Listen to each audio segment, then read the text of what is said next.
بسم اللہ الرحمن الرحیم۔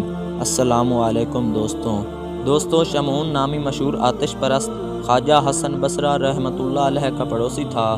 وہ 70 برس تک آتش پرستی میں مشغول رہا۔ آخری عمر میں وہ بیمار پڑ گیا۔ کئی روز گزر گئے، عمدہ علاج اور تدابیر بھی اسے صحت یاب نہ کر سکی۔ تو ایک روز خواجہ حسن بصری رحمۃ اللہ علیہ اس کی عیادت کو گئے۔ عیادت کے بعد آپ نے اس کو نصیحت کی، تم نے ایک عمر کفر و شرک میں گزار دی ہے، اب تم اپنے انجام کو پہنچنے والے ہو تو اسلام لے آؤ، شاید خدا تم پر مہربان ہو جائیں۔ شمعون نے جواب دیا، خواجہ صاحب، مجھے مسلمانوں کی 3 عادات سخت ناپسند ہیں، ان کی بدولت میں اسلام سے دور رہا ہوں اور اب بھی مجھے اس میں کوئی کشش نہیں محسوس ہوتی۔ خواجہ صاحب نے فرمایا، تو بیان کرو وہ کون سی ناپسندیدہ باتیں ہیں جن کی وجہ سے تو اسلام کا منکر ہے؟ اس نے جواب دیا، اول یہ کہ مسلمان دنیا کو برا کہتے ہیں جبکہ شب و روز دنیا کے متلاشی اور متوالے ہیں۔ دوم، موت پر یقین کامل رکھتے ہوئے بھی موت کے لیے کوئی عملی سامان تیار نہیں کرتے۔ سوم، یہ کہ خدا کے دیدار اور خدا کو حاصل کرنے کے بھی متمنی رہتے ہیں اور ہر وہ بھی کام کرتے ہیں جو خدا کو پسند نہیں۔ خواجہ حسن بصری نے جواب دیا، تمہاری گفتگو بڑی اچھی ہے، اس میں حق شناسی کی دلیلیں ہیں، مگر یہ بتا کہ تو نے صرف ان باتوں کی وجہ سے 70 برس آتش پرستی میں برباد کر دیے جبکہ ایک مسلمان اور کچھ نہ کریں کم از کم خدا کی وحدانیت پر تو یقین رکھتا ہے اور اس بات سے اس کو خدا کا قرب تو ملے گا۔ تیرا خیال کیا ہے کہ تو نے آتش کو پوجا ہے تو آگے جا کر تو آگ سے محفوظ رہے گا، اور ہم لوگوں نے آتش پرستی نہیں کی تو ہمیں آگ جلا دے گی۔ یہ کہہ کر خواجہ صاحب نے فرمایا، ایک آگ جلائی جائے، میں اور شمعون دونوں اپنا ہاتھ آگ میں رکھ دیں گے، دیکھتے ہیں آگ آتش پرست کو جلاتی ہے یا خدا پرست کو۔ یہ کہہ کر جلتی آگ میں خواجہ صاحب نے اپنا ہاتھ رکھ دیا، مگر خدا کے فضل کرم سے آگ نے آپ کو کوئی ضرر نہ پہنچایا۔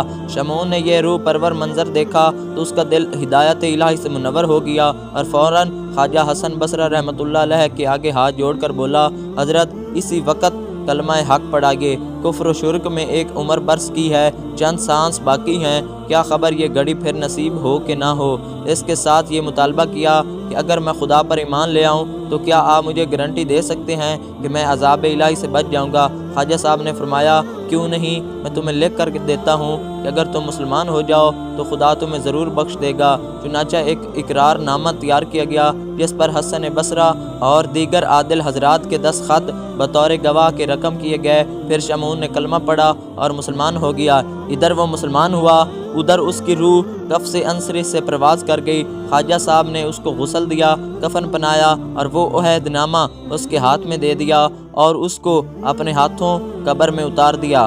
رات کو خواجہ صاحب کو ایک پل کے لیے نیند بھی نہ آئی، ساری رات نوافل میں ادا کی اور خدا کے آگے عرض کرتے رہے، اے رب کریم، میں تو خود ایک گنہگار آدمی ہوں، میں کسی کی بخشش کی کیا ضمانت دے سکتا ہوں؟ میں نے ایک دعویٰ کر دیا ہے، اب تو میری لاج رکھنے والا ہے، ورنہ قیامت کے روز میں اس شخص کو کیا منہ دکھاؤں گا جس نے میری ضمانت پر کلمہ پڑھا۔ اسی بے کلی میں خواجہ صاحب کی آنکھ لگ گئی، خواب نظر آیا، کیا دیکھتے ہیں کہ شمعون کے سر پر تاج ہے اور وہ مکلف لباس میں ملبوس جنت کے باغات میں سیر کر رہا ہے۔ خواجہ صاحب نے فرمایا، اے شمعون، سنا تیرا کیا حال ہے؟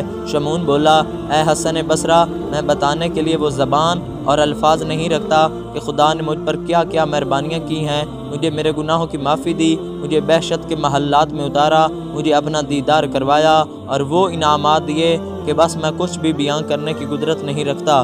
پھر اس نے وہ عہد نامہ حسن بصری کو واپس کر دیا اور کہا کہ اب آپ پر کوئی ذمہ داری نہیں، آپ ہر زمانہ سے سبق دوش ہیں۔ جب حضرت حسن بصری کی آنکھ کھلی تو حیران رہ گئے کہ وہ اقرار نامہ آپ کے ہاتھ میں تھا جو شمعون کو دے کر قبر میں اتار آئے تھے۔ آپ فوراً سجدے میں گر گئے اور عرض کی، اے مالک کون و مکان، تیری ذات کتنی مہربان ہے اور غفور الرحیم ہے۔ ایک آتش پرست کو جس نے 70 سال تیری نافرمانی کی اور فقط ایک مرتبہ کلمہ پڑھا، تو نے اتنی نافرمانیوں کو بے معنی کر دیا اور اس کو نہ صرف بخشش دیا بلکہ اس کو بلند و بالا مقامات اور درجات بھی عطا فرمائے۔